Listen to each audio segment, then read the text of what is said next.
Turn a $100 mic into a $10,000 mic. Is it possible?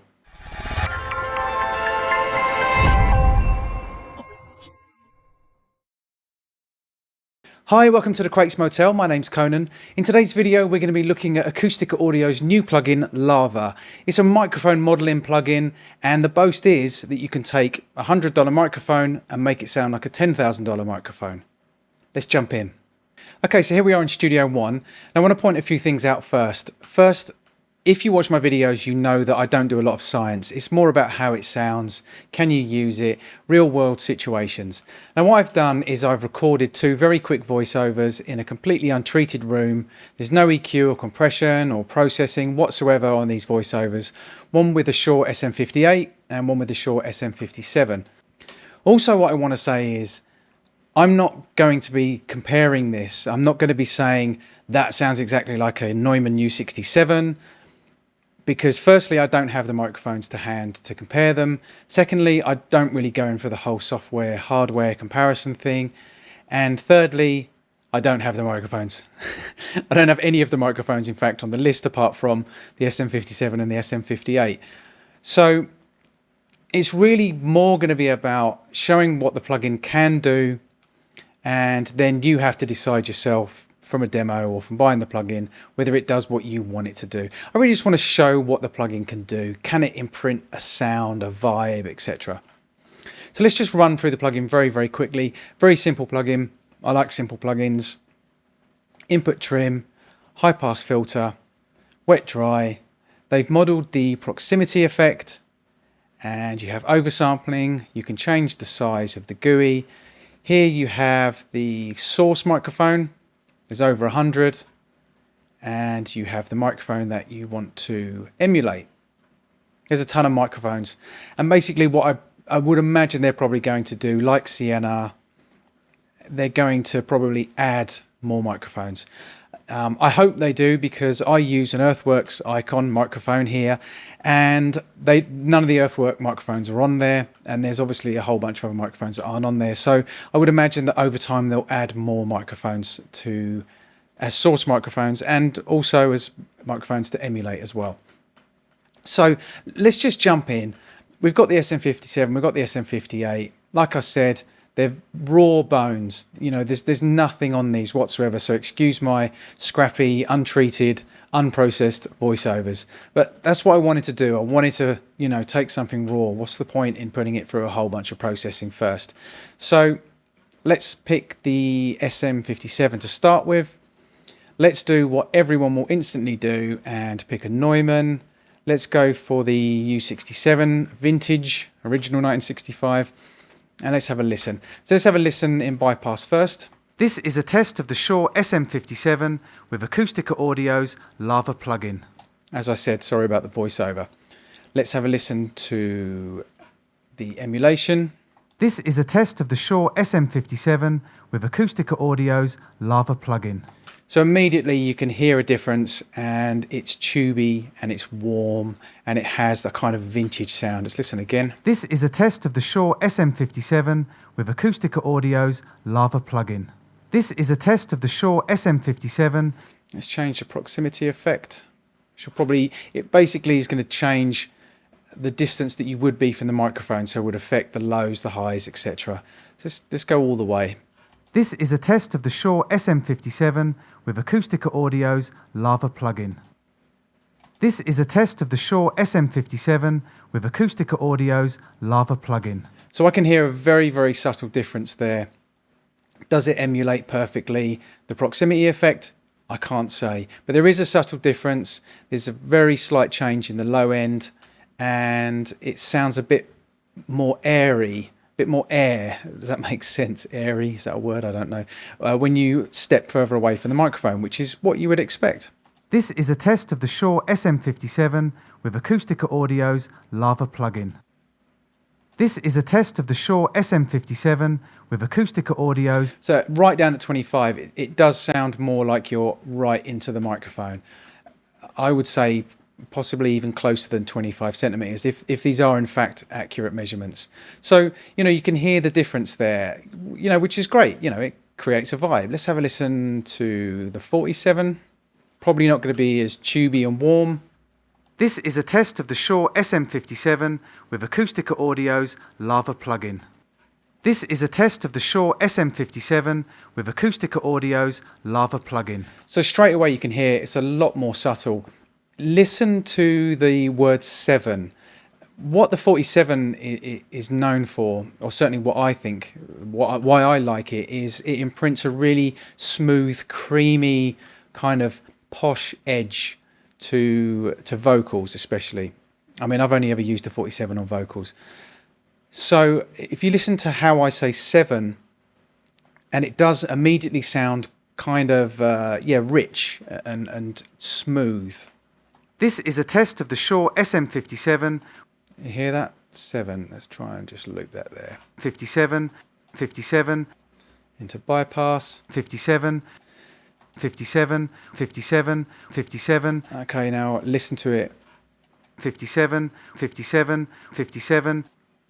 There's almost like a saturation there, like a harmonic almost, and it's it just sounds richer and it's got a nice let's just zoom out a second.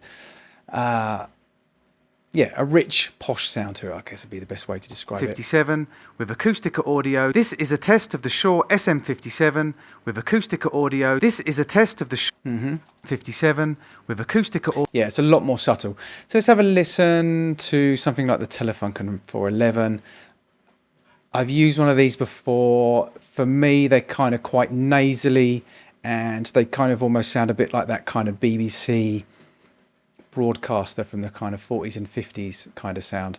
So let's have a listen. Bypass again first. 57 with Acustica Audio. This is a test of the Shure SM57. Okay, let's just go back to the start. This is a test of the Shure SM57. Oh yeah, straight away it's got that vintage kind of broadcaster sound to it.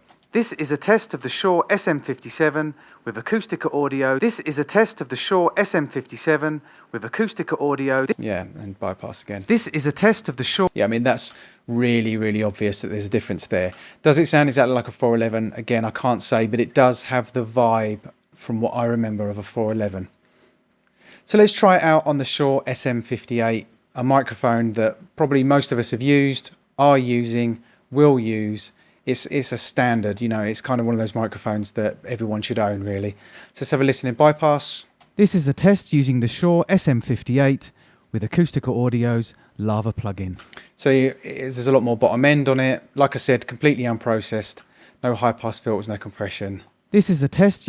So let's have a listen. Again, let's go to the vintage Neumann. This is a test using the Shure SM58 with Acustica Audio's Lava plugin. So again, very tubey and warm. Let's roll off the bottom a little bit. This is a test using the Shure SM58. Possibly a little bit more. This is a test using the Shure SM58 with Acustica Audio's Lava plugin. Yeah, so really tubey and warm. It's the 47. Let's take that down. This is a test using the Shure SM58. This is a test using the Shure... Yeah, see, for me, that's a real improvement. Does it sound exactly like a U47? Can't say, but it certainly makes the 58 sound more expensive, posher, nicer, richer, creamier. This is a test using the Shure SM58 with Acustica Audio's Lava plugin. Let's take that up to around about 80-ish.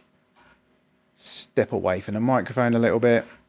This is a test using the Shure SM58 with Acustica Audio's Lava plugin. Bypass. This is a test using the Shure SM58 with Acustica... Actually, to give them... Let's take that off completely.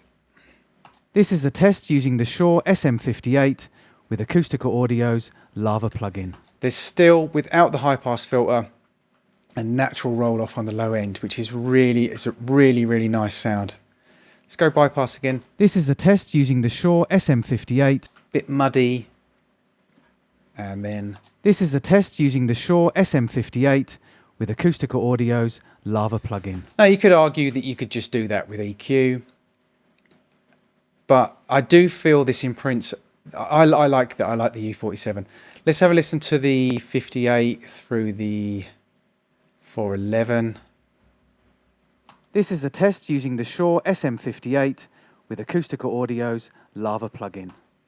This is a test using the Shure SM58 with Acustica Audio's Lava plugin. So again, quite a difference there. And from what I remember of the 411, it does kind of imprint that kind of vibe on the SM58. So obviously what you can do here is, if it's too much of a vibe, you can, you know, just dial it back a little bit, parallel type sort of thing. Let's step closer to the microphone and dial it back to 60. This is a test and take it out of bypass. This is a test using the Shure SM58 with Acustica Audio's Lava plugin. This is a test using the Shure S. Now, I've got to be honest here. There's some slightly strange things going on in there. Some phasing issues by the sound of it. This is a test using the Shure SM58. This is a test using the Shure SM58. Yeah, round here doesn't sound great to me. I've got to be honest. Back here, it just imprints a little bit of the 411 and sounds quite nice. This is a test using the Shure SM58. This is a test using the Shure S. Yeah, kind of like that. Don't know what's going on here. Let's move on. Let's go back to the 67 with the 58 and dial it back. Let's have a listen to that. Bypass first. This is a test using the Shure SM58 with Acustica Audio's Lava plugin. This is a test using the Shure SM58 with Acustica Audio's Lava plugin. Bit more, 75%. This is a test using the Shure SM58 with Acustica Audio's Lava plugin. And just roll off the bottom to like about 150-ish. This is a test using the Shure SM58 with Acustica Audio's Lava plugin.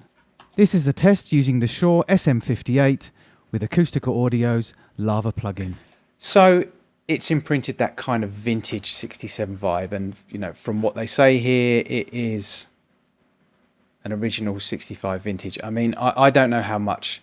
Please answer below in the comments. I don't know how much that microphone would cost. A fair bit, certainly more than an SM58. So there you have it, Acustica Audio's Lava mic modeling plugin. Now, like I said, I think I said it more than once, this video is not really about does it sound exactly like a U67 or U47 or a Beyerdynamic or a Telefunken or any of those other microphones that they've got on there, and trust me, there's a lot. Does it sound exactly like them? I can't say, and I won't say. I don't really go in for that whole thing, that whole comparison between software and hardware. But does it imprint a vibe? Does it improve the sound? Can you improve the sound with the plugin? For me, yes, you can very, very quickly. You know, like you saw my examples. Again, I apologize for the voiceover. But you saw very, very quickly that you can take an SM57 or a 58 recorded in less than perfect situations and imprint a vibe on there to give it a little bit more of an expensive sound. I've used the 47 quite a lot. I haven't used a vintage 67, but I have used a 67 before, some of the newer versions. And, you know, from what I remember, it does give that kind of 47 sound, that kind of posh, creamy sound, which I really, really like. The 411, definitely I remember it sounding like that, so that was pretty close. You know, it's, again, for me, the plugin is not about completely emulating exactly the sound of a 67. Now, did Acustica Audio boast that that's what they could do? Maybe they did, you know, and maybe it does. But I can't say because I don't have a 67 to compare it against. And, you know, obviously there are so many differentials involved. There are so many variables involved. There are so many things that could change the way that a 67 would sound, for instance, how long it's been switched on, how old the tubes are, you know, all that kind of stuff, you know. And so, you know, have they perfectly emulated their particular 67?